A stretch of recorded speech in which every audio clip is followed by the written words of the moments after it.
you made an intentional move for intentional purposes. Would you like to share a little bit what that was kind of all about?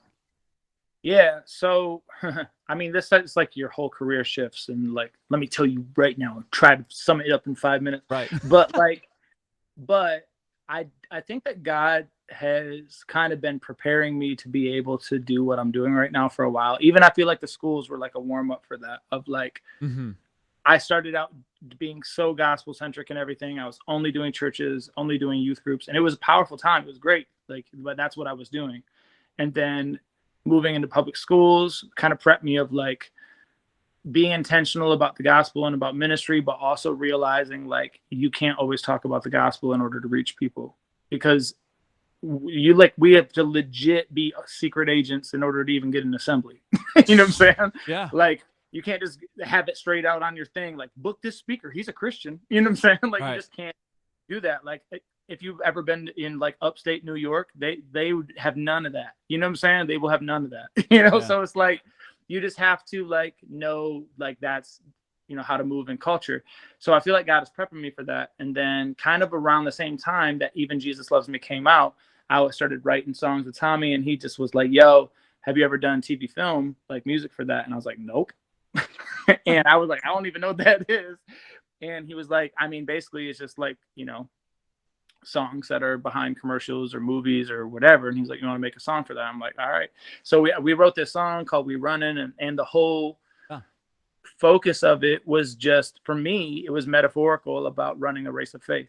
And then we turned this song into these people, and they loved it, and they're like, "It's crazy, like it was super unique." And then it literally almost landed the trailer for I think The Amazing Spider-Man when that was coming out. Yeah, I remember They that. sent Yeah. they sent me an email, and they're like, "It's 99% locked. Your song is gonna be in the trailer." And I'm just like, "What, bro? Like the first one? This is crazy." So, and then it didn't happen. That 1%. That 1%. That 99%, bro, was not true. Um, so, Jesus left the 99 to get the one. so, anyways, so then it ended up getting used for Power season 4 for their trailer. And Yeah. I felt so weird about it, bro, because I was like, I'm doing youth groups, I'm doing all this stuff. Oh, And like the Power trailer is like, I mean, it was co-signed by 50 Cent. Like, yeah, bro, he was producing his show. He liked it. He used it for the trailer, which is crazy. Just that alone is crazy, right? right. But then when you watch the trailer, it's like fight scenes, murder, dudes doing coke, some booty. You know what I'm saying? And he's just like, "Bro, like, what is going on?" And I just remember having conversations with like, I was like really struggling with it, and I talked to some pastors about it.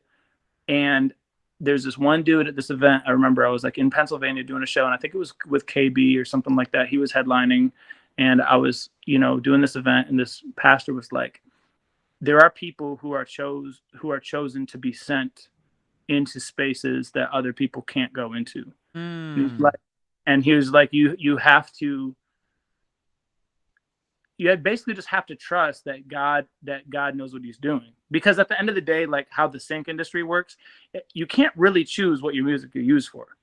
All you can control is writing. Yep. You can control that you're writing it, and then it goes into a library. And if someone wants to use it, like, you can't be that guy that's always like, "Oh no, I don't want you to use it, bro, because I feel weird." Because there's always going to be something. There's always going to be a scene or something weird. And sometimes the usage is great. Sometimes it's like 100% like what you believe in, and that's awesome. And other times it's not. And I mean, there are certain exceptions. Like, I think with one of the first ones we ever got, they wanted to use Jesus Loves Me for the Exorcist show on Fox. Wow.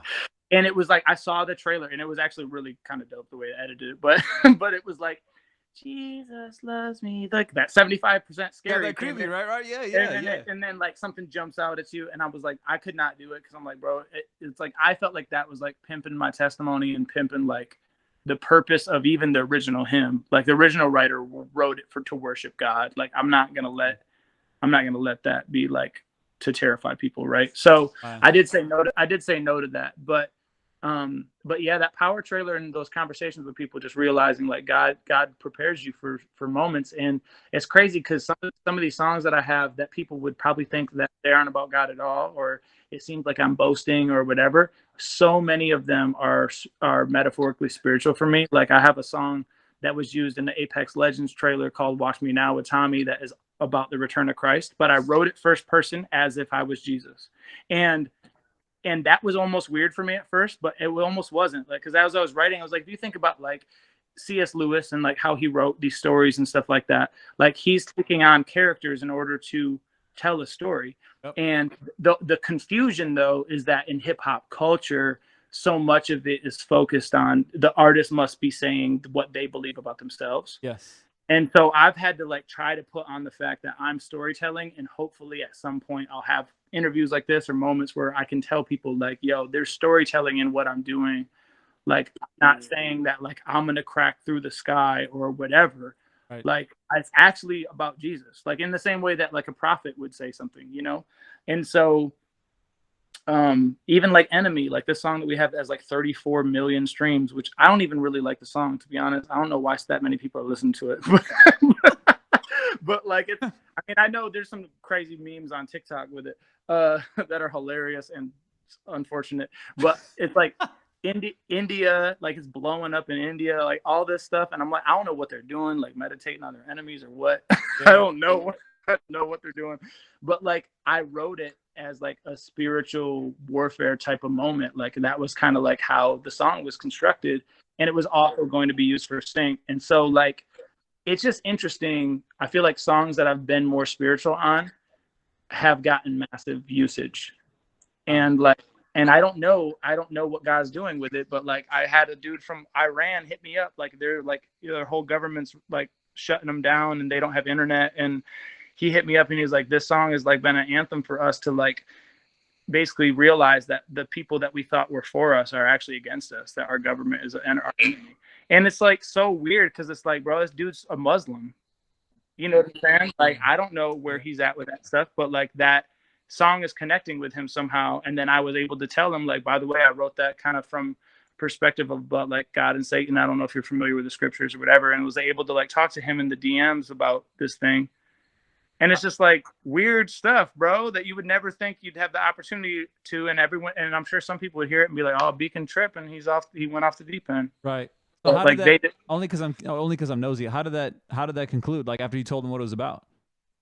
He actually was like, I really appreciate, he said, I am familiar with that story and I really appreciate you sharing that. And, you know, I told him I pray for him and he said, you know, appreciate you guys, whatever, you know, it was just like a really cool moment. And it's like, how deep can you possibly be in a DM? Like, I don't like lay hands on him through the DM or whatever and pray for him. But like, yeah, just like those moments are crazy, you know, like, yeah, it's crazy.